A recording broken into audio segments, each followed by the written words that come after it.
মাননীয় প্রধানমন্ত্রী অনুগ্রহ করিয়া বলিবেন কি, ক বিগত আওয়ামী লীগ সরকারের আমলে দেশের শেয়ার মার্কেটের ধারাবাহিক পতনের প্রধান কারণগুলি কি কি ছিল?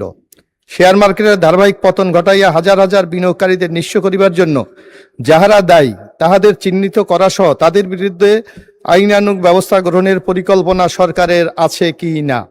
এবং খ শেয়ার মার্কেটের স্থিতিশীলতা ফিরাইয়া আনা সহ বিনিয়োগকারীদের আস্থা পুনরুদ্ধারের জন্য সরকার কি কোনো কার্যকরী পদক্ষেপ গ্রহণ করবেন? করিলে তাহা কি? ধন্যবাদ মাননীয় স্পিকার। মাননীয় প্রধানমন্ত্রী।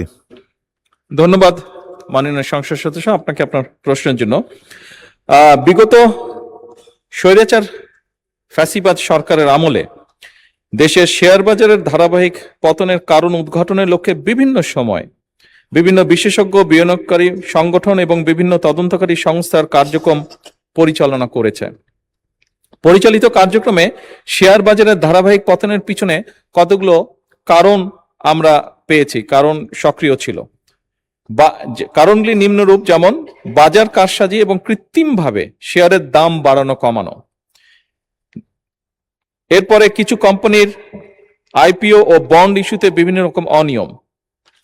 এরপর নিয়ন্ত্রক সংস্থা দীর্ঘমেয়াদী দুর্বল তদারকি এবং সময় মতন ব্যবস্থা গ্রহণ না করা। এরপরে কর্পোরেট সুশাসনের ঘাটতি এবং আর্থিক তথ্যের স্বচ্ছতার অভাব।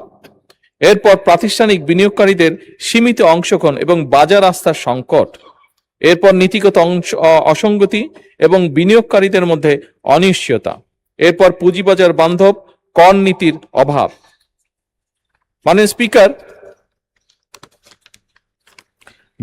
ধারাবাহিকভাবে শেয়ার মার্কেটের পতন ঘটিয়ে হাজার হাজার বিনিয়োগকারীদের নিঃস্ব করার জন্য যারা দায়ী তাদের চিহ্নিত করা সহ তাদের বিরুদ্ধে আইনানুগ ব্যবস্থা গ্রহণে বর্তমান সরকার পরিকল্পনা গ্রহণ করেছে। ইতিমধ্যে শেয়ার মার্কেটের কেলেঙ্কারি অভিযোগ দুদক কর্তৃক অনুসন্ধান কার্যক্রম পরিচালনা করা হয়েছে, যার প্রেক্ষিতে কতিপয় ব্যক্তিকে চিহ্নিত করে মালামাল সহ তাদের বিরুদ্ধে আইনানুগ ব্যবস্থা গ্রহণ করা হয়েছে। মামলা সহ তাদের বিরুদ্ধে আইনানুগ ব্যবস্থা গ্রহণ করা হয়েছে। এছাড়া শেয়ার মার্কেট কেলেঙ্কারির সাথে আরো অন্যান্য যে সকল ব্যক্তি প্রতিষ্ঠান জড়িত কিনা তা উদ্ঘাটনের কার্যক্রম চলমান রয়েছে। মাননীয় স্পিকার, ইতিমধ্যে শেয়ার মার্কেট কারসাজি, অনিয়ম ও দুর্নীতিগ্রস্ত ব্যক্তি এবং প্রতিষ্ঠানের বিরুদ্ধে Bangladesh securities and exchange commission কর্তৃক শাস্তিমূলক ব্যবস্থা হিসাবে 1497 কোটি টাকা অর্থদণ্ড আরোপ করা হয়েছে। এছাড়া দায়ী বিভিন্ন প্রতিষ্ঠান এবং ব্যক্তিদের চিহ্নিতকরণে গঠিত তদন্ত কমিটির গঠন এবং প্রদত্ত প্রতিবেদনের ভিত্তিতে ব্যবস্থা গ্রহণের জন্য দুর্নীতি দমন কমিশনে প্রেরণ করা হয়েছে। মাননীয় স্পিকার, বর্তমান সরকার শেয়ার মার্কেটের স্থিতিশীলতা ফিরিয়ে আনা সহ বিনিয়োগকারীদের আস্থা পুনরুদ্ধারের জন্য বদ্ধপরিকর।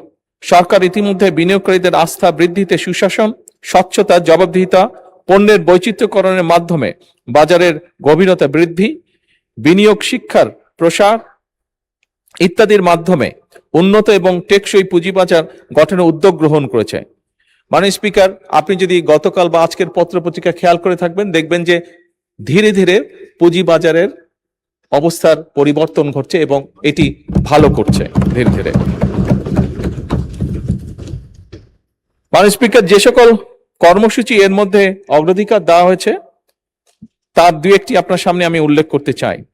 যেমন বিনিয়োগকারীদের আস্থা বৃদ্ধিতে সুশাসন, স্বচ্ছতা, জবাবদিহিতা নিশ্চিতকরণের লক্ষ্যে সরকার 4 জুন 2026 তারিখে পুঁজিবাজার বিষয়ে দক্ষ এবং অভিজ্ঞতা সম্পন্ন একজন চেয়ারম্যান ও 3 জন কমিশনারকে বাংলাদেশ সিকিউরিটিজ অ্যান্ড কমিশনের নিয়োগ প্রদান করেছে। নতুন কমিশন দায়িত্ব গ্রহণের পরপরই বাজারে বিদ্যমান ফ্লোর প্রাইস প্রত্যাহার করেছে। লাভজনক সরকারি মালিকানাধীন কোম্পানি সমূহের শেয়ার স্টক এক্সচেঞ্জে অফলোডের মাধ্যমে সরাসরি তালিকাভুক্তকরণে উদ্বুদ্ধ করা। এছাড়াও বহুজাতিক কোম্পানি সহ উচ্চ মূলধন সম্পন্ন কোম্পানি সমূহের শেয়ার স্টক এক্সচেঞ্জ অফলোডের মাধ্যমে সরাসরি তালিকাভুক্তকরণের সুযোগ সৃষ্টি করেছে। এসএমই কোম্পানি সমূহ ভালো মৌলভিত্তি সম্পন্ন কোম্পানি সমূহ পুঁজিবাজারে তালিকাভুক্ত করা।